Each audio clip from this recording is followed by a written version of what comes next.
Hey guys, William Mayette, creator of JAZZEDGE, and I want to welcome you to episode 27 of the Confident Improviser Podcast.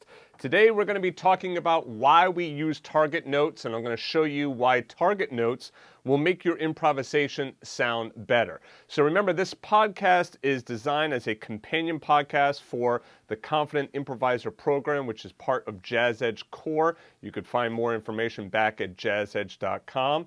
And remember, this is an audio-only podcast, so if you happen to be catching me on YouTube or something and seeing this in a video form, it's only going to show you, you're only going to be able to hear me.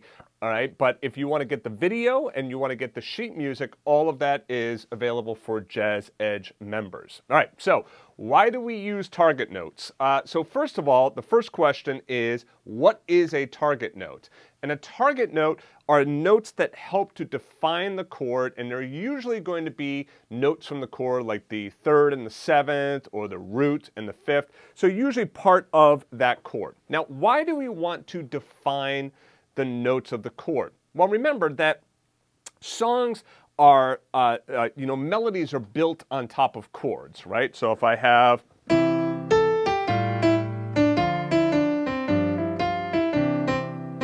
right, so I have just some simple little melody going on there, and that's just built on top of chords. So C to A minor to D minor to G in this particular case, all right? So those chords are what we call our chord progression.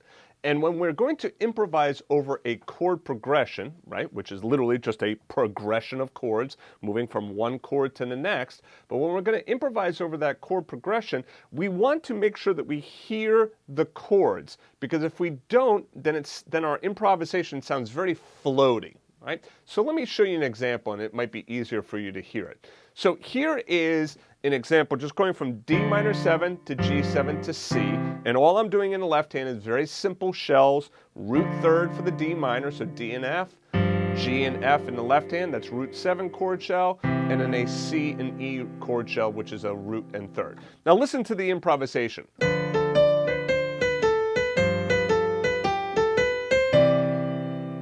Okay, so it doesn't sound terrible, but it also doesn't sound great. Let me play it again for you.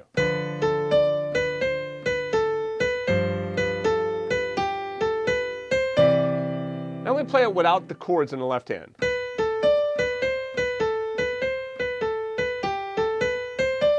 It's kind of hard to hear that is my progression underneath. Now if I take a look at what's going on here, on the strong beats, okay, so I have D minor 7 for one measure, G7 for one measure, and then C major 7th for one measure. And on the first beat here, the D minor 7, I'm playing a B, which is the 6th of the chord, not a very strong note. When I get to the G, I'm playing the 11th, right, or the 4, which is not a strong note either. And when I get to the C, I'm playing my 9th, which, okay, it's not terrible, but again, it doesn't really help to define that chord. All right, so let's take a look at a different example. Listen to this one now.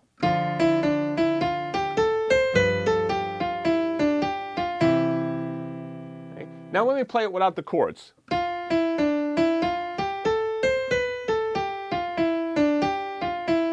Now, it still might be kind of subtle for you to be able to hear that progression underneath, but you probably, at some level, even sense that that line just sounds just a little bit better. I'm going to play them both back to back for you. So here's the first one.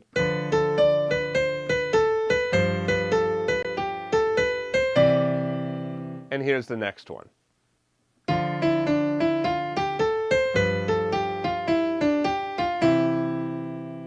Okay? So now let's talk about what we're using here, right? So we're using all of the C major scale.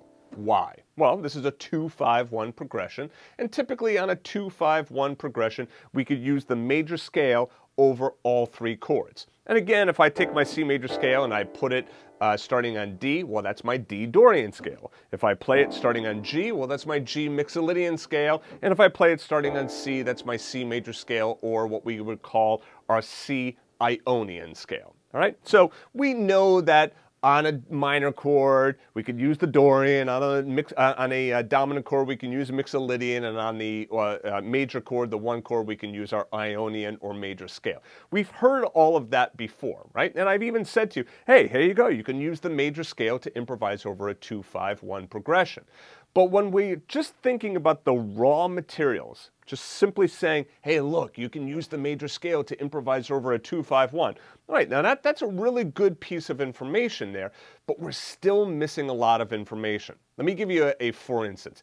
That would be like me piling up a bunch of wood outside and then simply saying, there you go, here's all this wood, you can build a house. All right, well, if you've never built a house before and you don't know what structural key points you need to hit, then it's going to be very difficult for you to build something that's going to be good, right? It's just going to probably it's not going to work. It might fall down. Same thing happens with improvisation. If we just simply say, hey, look, you could use this scale to improvise over these chords, well, sure, that's great. It's nice to know that. But the missing piece of information is that that scale is not yet defining the chord, okay? Let me give you another for instance. Let me just take my D minor, and in fact what I'm going to do is I'm going to play my full D minor 7 chord right here. And now I know that I could use that D Dorian scale, right? And I could play any of those notes, and remember D Dorian is the same thing as a C major scale starting on D, right? But anyway, I could run from D up to D, playing all white notes, D, E, F, G, A, B, C, D, all right? So I'm going to play my chord over here, and I'm just going to improvise around.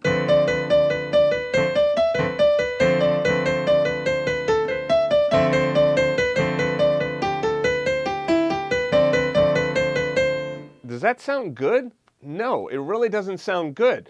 Now, at first blush, you might say, well, wait a second. I'm using all the quote-unquote right notes. Why doesn't it sound good if I'm using the right notes?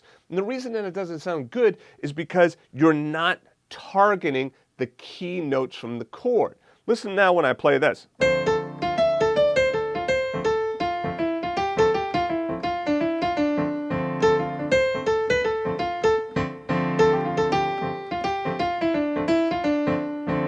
Now it sounds much better, doesn't it? Because now I'm starting to target and clue into those key notes of the chord. Again, what are those key target notes? The root, the third, the fifth, the seventh. They are just the notes of the block chord, right? Just the regular 7th chord, the root, 3, 5, and 7. And then to really hone into it, I usually say, why don't you start with the 3rd and the 7th first, okay? Because the 3rd and the 7th really defines the chord because those are what we call our guide tones, right? All right, so now here is another example. So now what I've done is I've written out here just the 3rd for D minor in the first measure, and then I'm going to the 7th for G7 in the next measure, and then I'm going to the 3rd of the C major in the last measure. Okay, so what I'm going to show you here is a way in which you can kind of do a fill in the blanks, all right? And it's really, I find it to be kind of fun because it's kind of interesting that you can kind of weave these lines around and you're going to try and figure out like, all right, well, what notes do I want to play and how am I going to approach and get into these different target notes? So again, what I have in front of me here is 3 measures, a measure of D minor 7, a measure of G7, a measure of C major 7th. And then the very first beat on the D minor 7, I have the note F, which is the 3rd, and I have nothing else written, okay? On the very first beat of the G7, I have the F, right? So same thing as the D minor 7 measure, but in this case, it's not the 3rd, now it's the 7th, right? Because remember, F is 3 on a D minor, and then F then becomes a 7th on G7. And then in the last measure, I have the E on the C major 7th chord, all right? So all I've done is I have 3 measures, 3 chords, and 3 target notes. Everything else is completely blank. I need to fill it in for myself. So now what notes do I use to fill in? Well, that's where I could use those notes from that C major scale. I could use chord tones. I can use enclosures, all of this other stuff that we've talked about. But for right now, let's just think about using notes from the C major scale.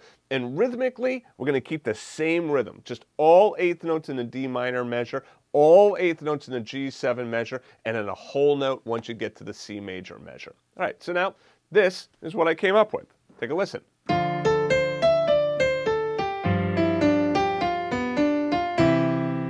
There's my finished line. So I started on the third, and I arpeggiate this up. So F, A, C, E, D, C, A, G, and then come down to the F for the G7, then E, D, G, F, B, D, F, then down to E.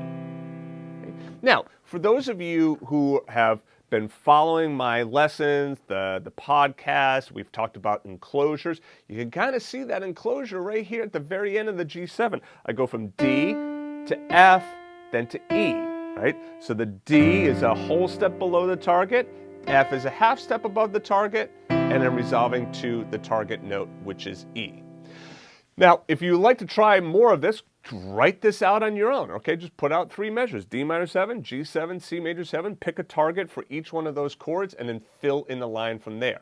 If you're a member of JAZZEDGE, don't worry. The sheet music for podcast episode 27 has some fill in the blanks for you, so you can go ahead and just fill in the sheet music that you download right off of the site. Okay? All right, so now if you need more help on this, if you're a member of JAZZEDGE, remember every other Thursday, I do my Confident Improviser Q&A session, so be sure to join in, right? If you're not a member of JAZZEDGE and you're interested in signing up, just go back to JAZZEDGE.com. I can tell you that JAZZEDGE.com features the most complete set of lessons that you're going to find. You end up getting weekly coaching, you get weekly office hours, you get these special classes like the Confident Improviser, Standards by the Dozen. So if you haven't checked out JAZZEDGE and you're really serious about wanting to learn the piano, I would suggest taking a look at it.